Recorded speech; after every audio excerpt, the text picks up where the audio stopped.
बिहार में गठबंधन हर पार्टी की मजबूरी क्यों?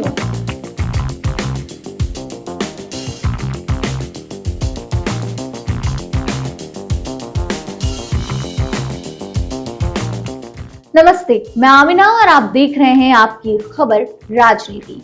आज हम खोलने जा रहे हैं बिहार की सियासत का वो राज जो हर चुनाव में हलचल मचाता है, गठबंधन की मजबूरी।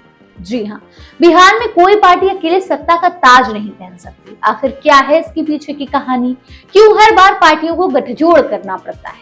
बीते 30 सालों में गठबंधन ने कैसे बिहार की राजनीति को नया रंग दिया और 2025 के चुनाव में क्या होने वाला है? तो तैयार हो जाइए, क्योंकि आज हम इन सारे सवालों के जवाब ढूंढेंगे एकदम आसान शब्दों में और जानने की कोशिश करेंगे कि आखिर बिहार के करवा। पहला सवाल, बिहार में गठबंधन हर पार्टी की मजबूरी क्यों है? तो देखिए, बिहार की राजनीति में गठबंधन बनाना हर पार्टी की मजबूरी है और इसके पीछे 3 बड़ी वजह है। पहली वजह, वोटों का बंटवारा। बिहार में कोई भी पार्टी 40% से ज्यादा वोट शेयर नहीं ले पाती। 10-20% वोट छोटे दलों जैसे लेफ्ट, एआईएमआईएम या पासवान के एलजेपी और स्वतंत्र उम्मीदवारों के पास चले जाते हैं। दूसरा, जातिगत समीकरण। बिहार में यादव 14% है, मुस्लिम 17%, कुशवाहा कोयरी 8%, ऊपरी जाति 15% और दलित 16% है। जैसे वोट बैंक बटे हुए हैं। कोई भी पार्टी इन सभी को एक साथ नहीं ला सकती। तीसरा, बहुदलीय व्यवस्था। RJD, JDU, BJP, Congress, CPI-ML जैसे कई दल सक्रिय हैं, एक्टिव है। वोट बांटने की वजह से गठबंधन के बिना सरकार बनाना इम्पॉसिबल है। 1995 को छोड़ दे तो पिछले 30 सालों में हर सरकार गठबंधन से ही बनी।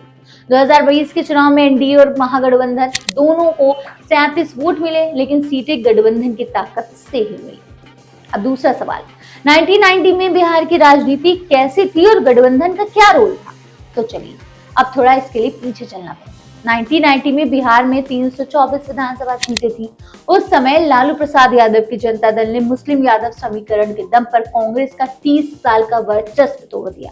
जनता दल को 28.1% वोट के साथ 122 सीटें मिली, लेकिन पूर्ण बहुमत के लिए 163 सीटें चाहिए।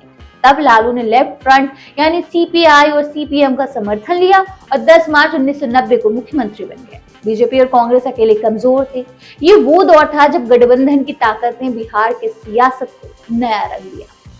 1995 का चुनाव बिहार की सियासत में एक एक्सेप्शन था। उस समय लालू प्रसाद यादव की सामाजिक न्याय की लहर और मुस्लिम यादव समीकरण अपने चरम पर था। जनता दल ने 36.8% वोट शेयर के साथ 167 सीटें जीतकर पूर्ण बहुमत हासिल किया। लेकिन गौर करने वाली बात यह है कि 63% वोट तो दूसरी पार्टियों में भी बट गए थे।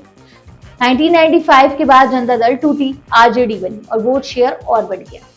फिर से गठबंधन की जरूरत पड़ी, यानी 1995 की जीत एक बार की बात थी जो दोबारा कभी नहीं। इसके बाद आया साल 2000, बिहार से झारखंड अलग हो गया और बिहार में 243 सीटें रह गई। आरजेडी ने 28.3% वोट शेयर के साथ 124 सीट जीते, लेकिन बहुमत से कम। तब आरजेडी ने कांग्रेस की 23 सीटों के साथ गठबंधन किया और राबड़ी देवी 25 फरवरी 2000 को मुख्यमंत्री बन गई। ये चुनाव दिखाता है कि वोटों का बंटवारा और जातिगत समीकरण गठबंधन को और मजबूत कर देते हैं। अब आते हैं 2005 की ओर।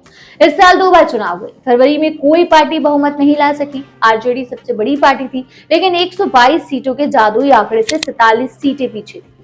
हंगसमरी की वजह से राष्ट्रपति शासन लगा। फिर अक्टूबर-नवंबर में नीतीश कुमार की जेडीयू और बीजेपी ने गठबंधन बनाया। जेडीयू को 88 और बीजेपी को 55 सीटें मिली और एनडीए ने सरकार बना डाली। 2010 में नीतीश की सुशासन लहर ने एनडीए को 206 सीटें दिलाई। जेडीयू की 115 और बीजेपी की 91 सीटें थी। 2015 में लालू और नीतीश का महागठबंधन बना, जिसमें आरजेडी, जेडीयू और कांग्रेस शामिल थे। 41.9% वोट शेयर के साथ 178 सीटें जीती। 2020 में नीतीश ने बीजेपी के साथ गठबंधन किया। एनडीए ने 37.2% वोट शेयर के साथ 125 सीटें जीती और नीतीश फिर मुख्यमंत्री बने। अब सबसे बड़ा सवाल ये है कि गठबंधन की मजबूरी के पीछे पैटर्न क्या दिखता है? तो सुनिए, बिहार की सियासत में गठबंधन के पीछे 3 बड़े पैटर्न हैं। पहला, वोटों का बंटवारा। कोई भी पार्टी 40% वोट शेयर पार नहीं कर पाती। 25% वोट छोटे दलों और स्वतंत्र उम्मीदवारों को मिलते हैं। दूसरा, जातिगत गणित। हर पार्टी का अपना वोट बैंक है। आरजेडी का यादव मुस्लिम, जेडीयू का कुशवाहा कोयरी, बीजेपी का ऊपरी जाति यानी कि जनरल कैटेगरी। कोई भी पार्टी सभी जातियों को एक साथ नहीं ला सकती। तीसरा, ऐतिहासिक सबक।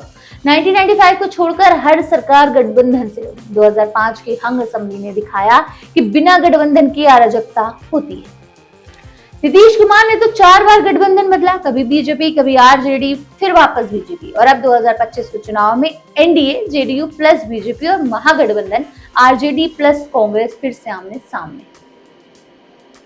तो बिहार की सियासत का ये गठबंधन का खेल कितना इंटरेस्टिंग है ना? 2025 में कौन जीतेगा ये तो वक्त बताएगा, लेकिन आपकी क्या राय है कमेंट में जरूर बताइएगा। और हाँ, ऐसी इंटरेस्टिंग वीडियो के लिए हमारे चैनल को सब्सक्राइब करें, लाइक करें और बेल आइकन दबाना ना भूलें। मिलते हैं अगले वीडियो में, तब तक के लिए जय हिंद।